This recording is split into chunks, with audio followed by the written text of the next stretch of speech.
Paris for his biggest role yet. I think that the very idea of children, that I would have children one day, was influencing me.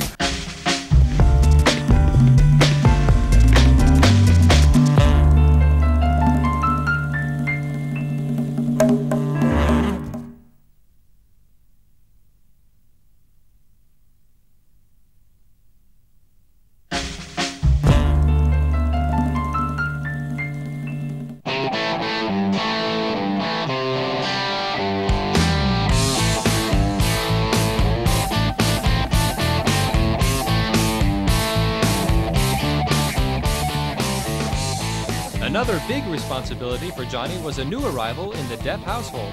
Son John Christopher Depp III was born April 10, 2002.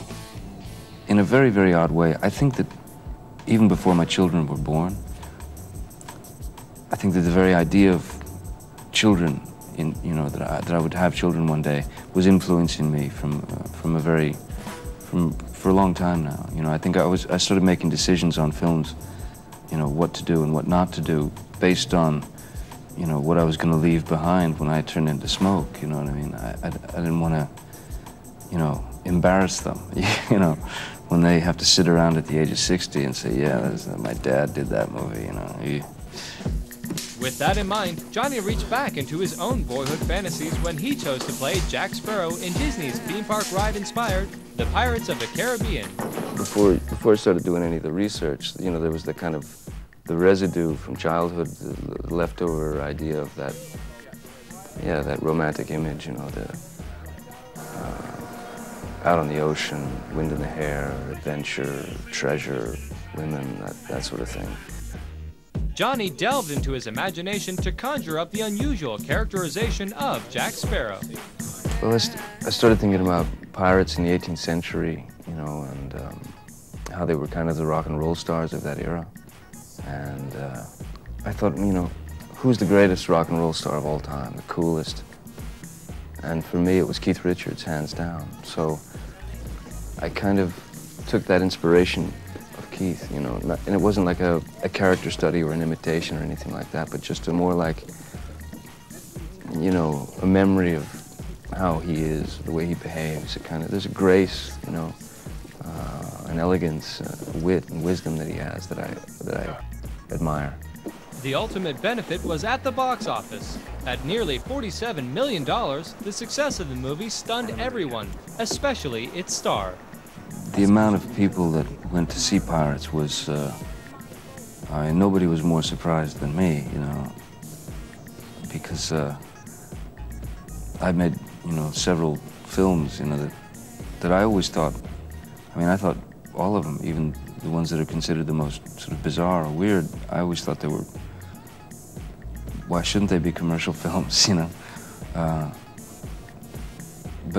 Pirates was like another level. Something happened.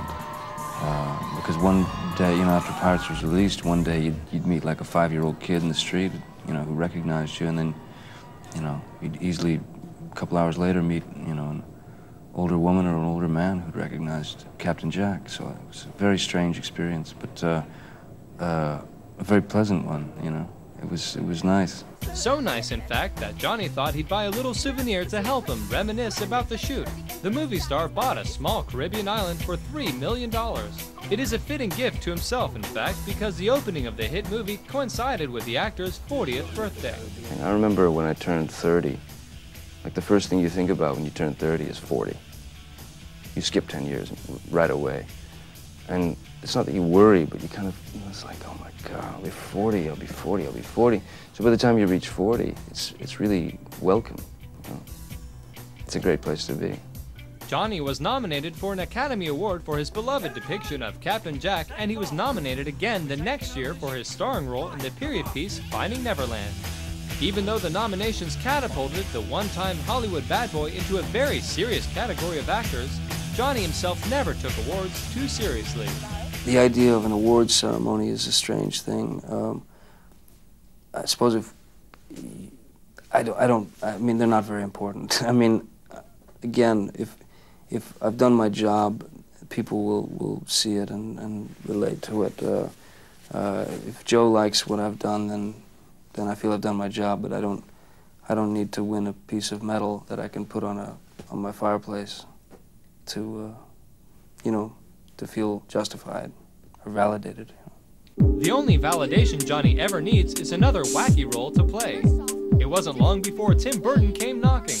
Johnny was cast as Willy Wonka in Burton's wacky interpretation of the much-loved Roald Dahl classic, Charlie and the Chocolate Factory. I've been very, very lucky in that sense because Tim has come to me with 5 now with Corpse Bride. Amazing characters, amazing projects. He's a great character actor. He's like, Lon Chaney or Boris Karloff, always likes to become something different. So that was a, nice pleasure for me to kind of have him involved with that. The offbeat director was counting on Johnny to delve into his wild imagination to create the perfect characterization of the chocolate factory owner, Willy Wonka. There's no one specific that was the inspiration for Wonka, but it's kind of like a combination, of various thoughts and ideas. Even some people, I guess, like early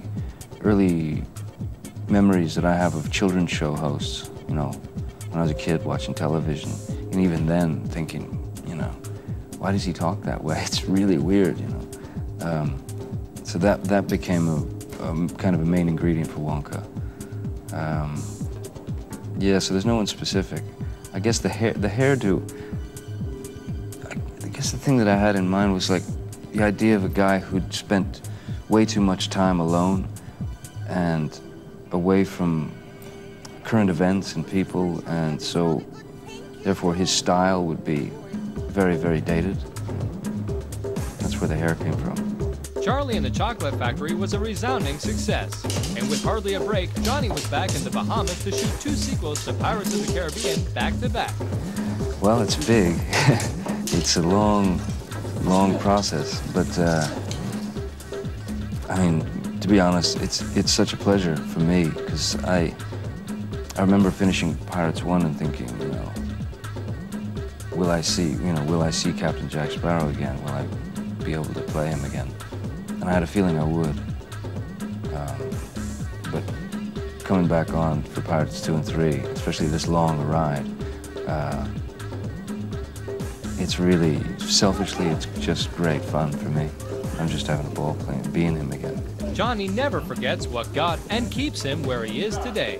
I think as an actor, I mean, we all have responsibility to the people that keep us working. And the people that keep us working is the audience, people that go see the film. They pay their hard-earned dollars or, hard-earned money to go see the movie, and that's what keeps me working. So my responsibility is to them. And first and foremost, you hope to entertain, and do something that might stimulate them or give them thoughts or make them smile or make them laugh. But, also great responsibility is to not bore them, just, yeah, not bore them to tears. Well, of course, there's no chance of that with Johnny Depp on screen.